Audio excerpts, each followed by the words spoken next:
Welcome to Out of Home Insider, the loudest voice in out of home. Today's episode is 100% guaranteed to be made in the USA.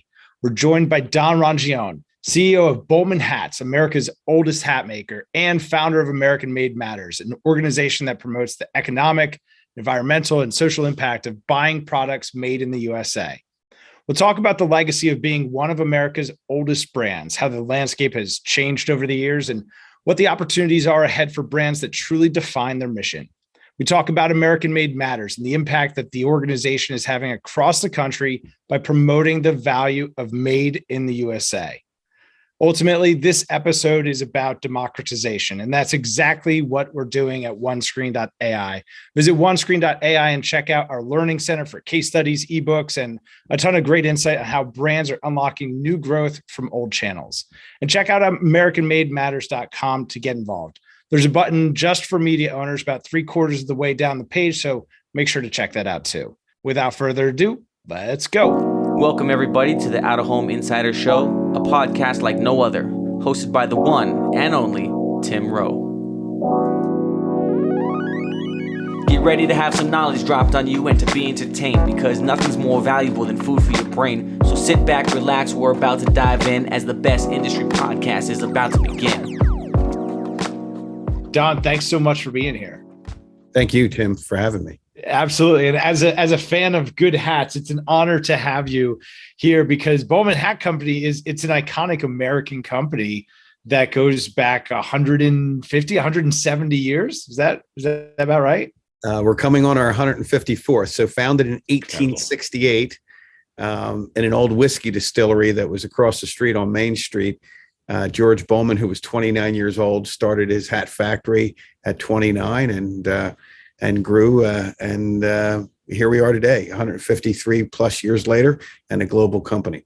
And so fun to think about because 150 years, there's not too much that changes about a hat. I'm sure that, it's unlike technology or 150 years, the way that we talk and communicate has changed so much. But there's something sort of beautiful and beautiful about the simplicity of a hat. How was it that Bowman came to be all that time ago? Yeah, so George had apprenticed at a local hat company, and you weren't dressed if you didn't wear a hat. It was part of the daily uniform back in, really from 1868 when the company was founded until probably around 1960. That was really the case. And George had a love of hat making. It was a great way of providing for his family and the local community. There were a lot of local hat companies that were started in this part of the country, Berks and Lancaster County and outside of Philadelphia, Pennsylvania, where the German settlers had brought the hat making craft to this area and settled. There was good access to water. Water was used to power the factory in those early days. Wow. And we had an old barn here on the property that George bought after a few years of success, where I'm currently located, which is our headquarters, and factory still exists here. And that barn was used to stall the horse that was used to transport the hats by a horse and cart to the railroad station in those early days. So not much has changed in terms of the process of making a hat. There's been some automation, but not a lot. It's still very labor intensive, creates a lot of jobs, which is a good thing. But everything else has changed, right? Our marketplace, our brands, the way we go to market, and we're just a very different company, but we still have the same foundation of hat makers. It's amazing. And you mentioned that the number of jobs it creates. And I think that Javier, who connected us for this conversation here today, I think he shared a statistic with me about the number of jobs that an American manufacturing company or product creates. Do you have some insight around that? I think, was it 3 jobs for every? Yeah, there's been different versions of that, but 3.5 at least of residual jobs are created for every one manufacturing job. It's more powerful than any other segment of the economy, Wow. Healthcare, government, education, because of the allied jobs that are required to support manufacturing, research and development, machinery, transportation, all the supporting cast of legal and accounting and professional. And it also gives back more powerfully to the local communities, because that strong manufacturing job base not only creates jobs, but it creates a recycling in the economy of the wages that are paid to the employees, who then reinvest into buying stuff and shopping and eating at local restaurants, et cetera. So our country, I believe, was built and grew based on the strength of our manufacturing prowess. We've certainly lost some of that over the years, and part of what America Made Matters is really about is to educate consumers on the importance of buying U.S. made product to strengthen the American dream. Yeah, so let's maybe unpack and talk a little bit more about that. Bollman, obviously an iconic fixture in American business and American history. And there you have this other initiative called American Made Matters, where we're promoting other businesses like Bowman that are made here in America. And I know that there's some particulars about that. I hope that they don't shut me down, kick me off the internet if I've mischaracterized. But talk to me a little bit more about American Made Matters and how you're getting more businesses like Bowman together to tell that story. So on July 4th of 2009, we launched American Made Matters with a mission to educate consumers on the importance of buying U.S. made product to strengthen the American dream, right? So there are a lot of dynamics that we've spoken about around manufacturing that strengthens the economy and the independence of our country, stronger communities, better economy, and as well as environment and safety of products. Bowman had just gone through a very painful downsizing where we had to discontinue our whole cut and sewn department, where we made baseball caps and other cut and sewn fabric, leather and cotton type hats, because China had gained most favored nation status and goods were coming in from China at lower than our cost to produce it here, not our selling price, but our cost. And we just found it impossible to compete with the lower end of the market, which was where they were really making the most impact. We were able to continue making felt hats, which is something that we've made right back to 1868 when we were founded, and straw hats, as we still do today, and have subsequently made knit hats here. But we had to lay off over 100 of our employee owners in one day. We are an employee-owned company, so all of our U.S.-based employees become owners through what's known as an employee stock ownership plan. And that was incredibly painful. It was gut-wrenching. I cried. It was very emotional to communicate that we had to do this as part of the survival of our domestic manufacturing and ultimately our company. And it got me thinking, as I try to do in life and business, when a bad experience occurs, is what I could do to prevent that from happening again. Learn from your mistakes in life and business. So that directly led to the founding of American Made Matters, and with the mission that I've stated. And we garnered a lot of interest from other manufacturers that were either direct to consumer kind of products or business to business products. Whether it was a steel fabricator that worked to help build manufacturing buildings or other types of structures, to toy makers, to sign makers, the interest was exciting, and we had at some point 46 of the 50 United States represented with over 400 members, and really we were spreading the message, helping people connect with manufacturers as well as consumer goods. At some point, the FTC said, time out. You've really got to vet these companies if you're going to promote using the logo in connection with these companies and send consumers to them. So we've discontinued doing that element of it, but we're continuing with social media to educate consumers, which is the original mission, and to try to really instill the importance of buying and wearing and driving and owning U.S. made product. One of the things that we do and have continued to do is on November 19th each year, we sponsor American Made Matters Day. It's a day that we ask every consumer to buy at least one U.S. made product and hope that instills in them the mindset of buying U.S. made product for the ensuing holiday season and hopefully well beyond. In the past, we had our members providing coupon codes and really promoting American Made Matters Day, some of whom, including our company, would have tours for the public where we invited people in to see the manufacturing process and experience the conversion of raw materials into a finished product, which is very exciting, especially if it's something you can wear and, and make personal. And with COVID, we haven't had the tours like we used to have, but we are doing America Made Matters Day, and have continued to do so on November 19th. That day is meaningful to me because that was my father's birthday.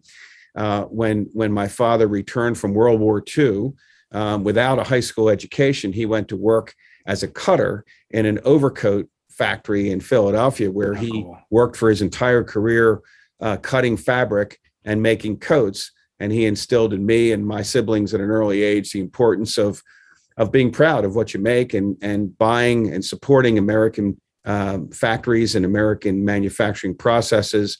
And so in his honor, I selected November 19th, his birthday, as America Made Matters Day. So happens that it's well timed in terms of the holiday shopping season. Well timed, yeah.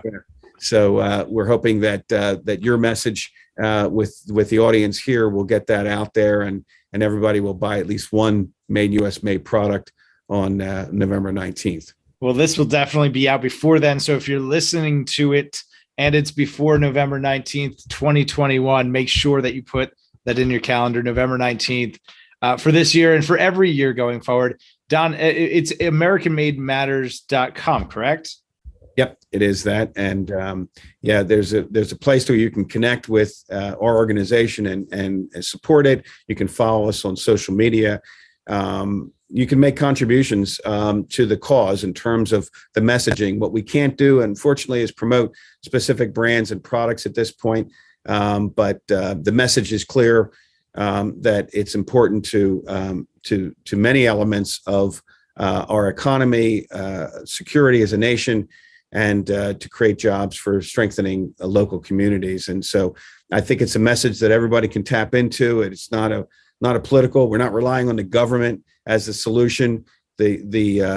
My firm belief is that as consumers, we hold the power, right? If as consumers we ask, where is your U.S. made product? The retailers will in turn get the message, look for American made products and put them on their shelves, which then will create a groundswell of jobs and opportunities and stronger local communities. And we're seeing it now, obviously, with some of the supply chain shortages going around. There's, I think, 60 cargo ships parked off the coast of California and New York right now. It's more important than ever. And to your point about national security, being able to manufacture and own that supply chain, it's something that's, I think, really special about out of home. And that's maybe the call to action to anybody listening to this. It's wondering how can we get involved? It's just that it's using our medium. It's using our voice as an industry to promote causes like American Made Matters. So, I think about a local billboard plant and the number of people that employs locally, from sales reps to real estate to, all the people that make all those things to come together, the guys and gals out there hanging billboards in 20 degrees below zero with hail hitting them in the side of the head, right? Like, these are real, these are local communities, to your point, who are manufacturing and assembling things here in the United States. Out of home is such a great analog for the importance of being able to be self-sustainable. Yeah. And, these jobs are not always easy. They take a mind and a strength and a physical nature in some cases. But, I think it's a great source of pride, as I said, when you make something with your hands, and it really creates a stronger middle class, a working class in this country, which I believe, again, really built our country, and opportunities to own homes and to send your children to educate, to be educated and have better lives. The tagline that we've developed for this year is: a shorter journey, a healthier planet, more jobs in the USA, buy an American made product today. So who can't get behind that? Yeah, that's right. The shorter journey is relevant to your point, Tim, that, that with all the supply chain issues globally and all the port congestion and containers being delayed, there's going to be empty shelves, we're hearing, for the holiday shopping season. Well, for producing it in this country, it doesn't have to travel over a body of water on a container. It does require trucking, but we're not waiting for containers to get into this country, and we're providing for our own people. Absolutely. Don, how did you come to be at the top of the food chain at Bowman? I joined Bollman Hat Company on January 2nd, 1982. So I'm about to celebrate my 40th anniversary. Congratulations. Amazing as that sounds. Yeah. I was just a young guy out of college, a couple of years. I was in public accounting, got my CPA, and Bollman was a client of mine and looking for a controller at the time. And as I mentioned, I had this great affinity to manufacturing and really, what Bollman did here spoke to me on so many levels. Being great manufacturing company of great history, being a company that created, tens of thousands of jobs over its long history, having a great ownership culture and caring for the people. There were letters that were written to employees who were serving in World War II, keeping them informed about what was going on back here at the company. The company was doing some government contracting. Those letters ended with a wage dividend being paid, which was like a profit sharing, even though these people servicing our country in the war effort weren't working for the company. So that's just one of many examples of the company really having this caring culture over so many decades. And it spoke to me on many different levels. And I had the good fortune to get promoted early in my career. I was corporate secretary within 2 years and a member of a leadership team at the tender age of 26. And, pretty much there was no turning back. It was in my blood. I had opportunities at an early age. I went into manufacturing for about a decade of my career and then became chief operating officer and then president and CEO in 2002. So about half of my tenure here, half of my 40 years has been as president and CEO. So I've got to ask the $1 million question, and particularly because when I think of this brand, for me, I have very, very specific memories. Kangol is one of the brands in the Bollman portfolio, and I think of a Kangol hat, and I think of late '90s hip hop. Like, it was such an iconic hat. I think of LL Cool J. I'm sure over the years that Bowman's done some amazing out of home campaigns. How, if you can give the candid hot take on, out of home started ironically about the same time, at least here domestically in the United States, 1850, a company out of Boston called John Donnelly and Sons started doing the billboards for P.T. Barnum. And there's, iconic signs that they worked on. The Citgo sign in Boston was a John Donnelly and Sons creation. So it's fun to see the Americana and the heritage kind of fused together in this episode, but you have such iconic brands and you've been there for such a great period of time. I'm sure out of home has been a fixture at some points in that time. What's your take on out of home? Yeah, well, our Bailey brand is actually our American brand. Bailey has a Western component and a fashion component, and would have used all kinds of advertising media over the years, including billboard and print and others. And so, very iconic in terms of that connection with getting the message out to consumers. The Kangol brand actually was founded in the UK. No kidding. That makes sense. Yeah, and when we acquired the rights, the global rights to Kangol headwear, and here's a Kangol cap that's made here at America's oldest hat factory. The brand had pivoted and was trying to exit. It was owned by an investment banking firm, and had moved most of its production from England to China. We acquired that China factory and decided to sell it. And ultimately we moved equipment from that factory to Adamstown, Pennsylvania. What a good story. Where it's housed here and created jobs and are producing some of the iconic Kangol product here at America's oldest hat factory with U.S. labor. So it was never here in the beginning. It didn't move and return. It was moved from England to China and then to the United States. We did a Kickstarter campaign and had a lot of fun with that. Samuel L. Jackson appeared in it. And I was going to say, when you held that one up, I thought of Samuel L. We had some Pulp Fiction memes going around this morning. Yeah. We coined the phrase mother funder. I have to pronounce that very carefully. I saw that on the Instagram, I think. Yeah. So we had a great deal of fun with it, raised awareness, raised some money to help move this equipment here, get it set up. And today we're producing over 1,200 Kangol caps per week with U.S. labor in America's oldest hat factory. So that's pretty cool. Our other top tier brand is Helen Kaminsky, which is an Australian women's brand, hand crocheted raffia and braided goods. We're making some of those felt hats here as well. So we've become a global company with the industry's leading brands. We also sell on hats.com and which we own, as well as other e-commerce websites for those brands that I've mentioned, and really reinvented our company many times over the years, from a domestic anonymous manufacturer that made product private label for other brands to a company that still does that, but is a leader in our industry with a global marketplace and the leading brands in the industry, selling direct to consumer as well as through wholesale channels. Don, let me ask you that question, because that's a really interesting topic. I've got two books. One's called Goliath's Revenge and one's called Eating the Big Fish. Eating the Big Fish is about challenger brands, disruptors, these new born online brands that come in, completely shake up a category and kill a blue chip brand in 5 years. Goliath's Revenge is about how to use challenger brand thinking as an incumbent to ward off any new challengers. You know, for a company as old as Bollman, you've gone through so many iterations. What are some of those guiding principles that you've used to lead the company through like a really transitional period? 40 years, like you've seen technology change so much in the way we buy and consumer behavior. What are some of the guiding principles that direct that?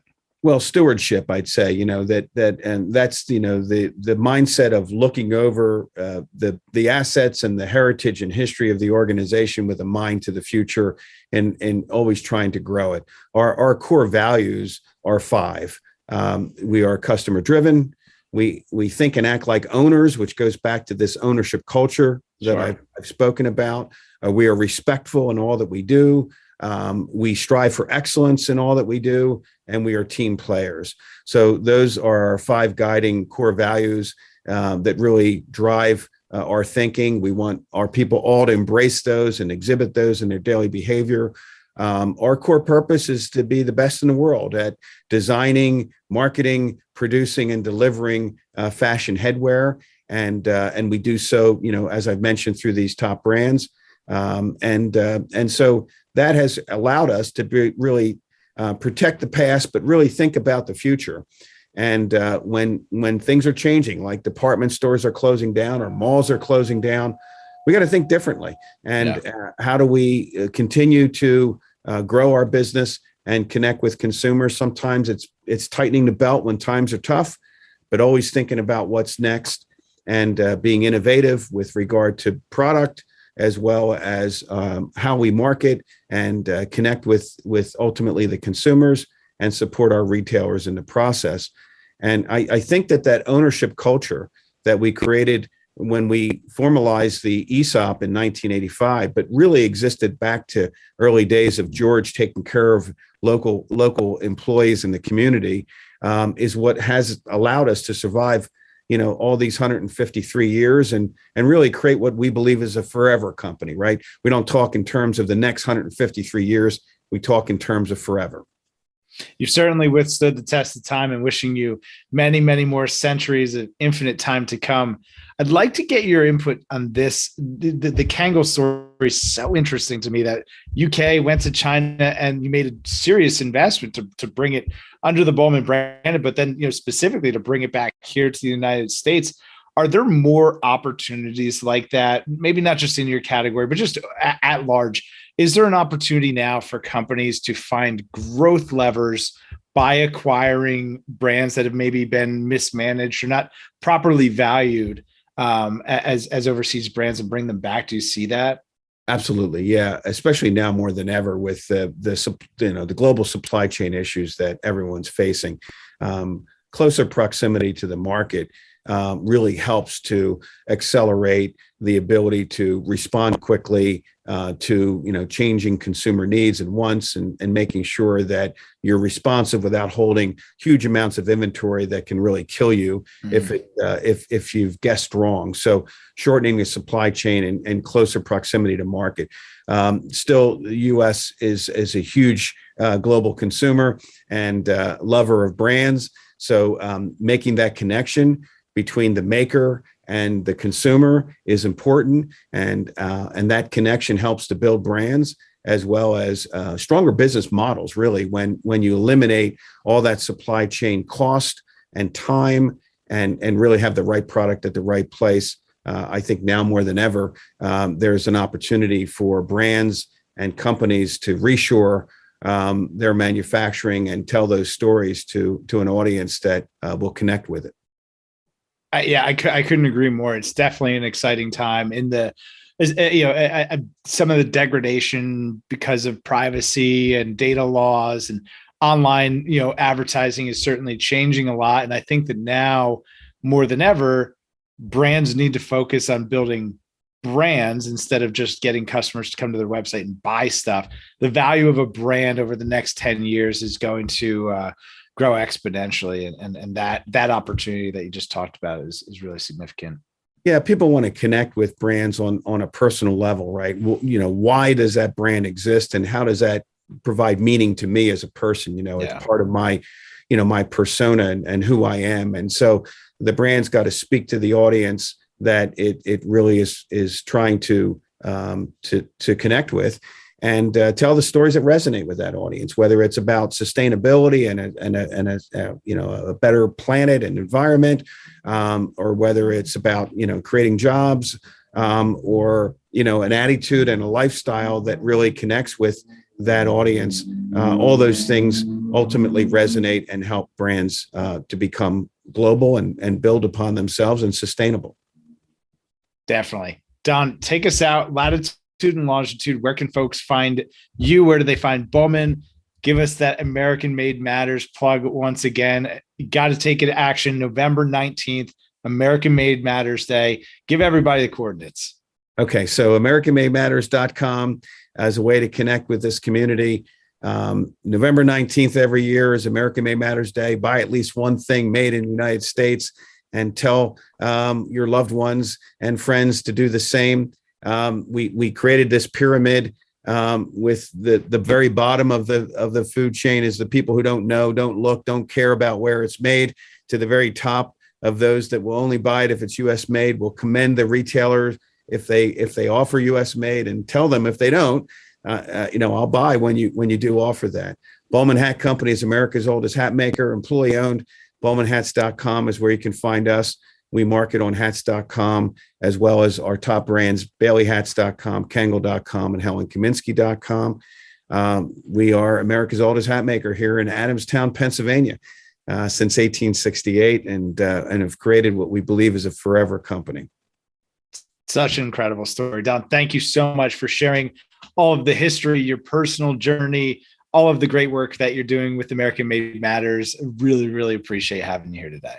Thank you for this has been fun, and you're certainly getting messages out that are very important, and I hope your audience appreciates what you do, Tim. Thank you, and we definitely appreciate the audience, because without them, it would just be me in a basement recording conversations. So couldn't appreciate you more. If you found this to be helpful, educational, informational, any of the above, please make sure to smash that subscribe button down below in the corner. Follow on all the platforms, and we'll see y'all next time. Quarter century, I finally came to my senses. I finally got my hand up on the tinted Benz, kid. I see the world clear through my tinted lenses. With the dream and the drive, the possibilities endless. Now print that, send this all the way to Tokyo. Take a trip down south, down to Mexico. Next stop, Shanghai, the world-class trade show. First class all the way, cause that's how we roll. Yeah, call us the rock star businessman. Rockin' shows, we handle business, man. We got our own future in the palm of our hands, cause divided we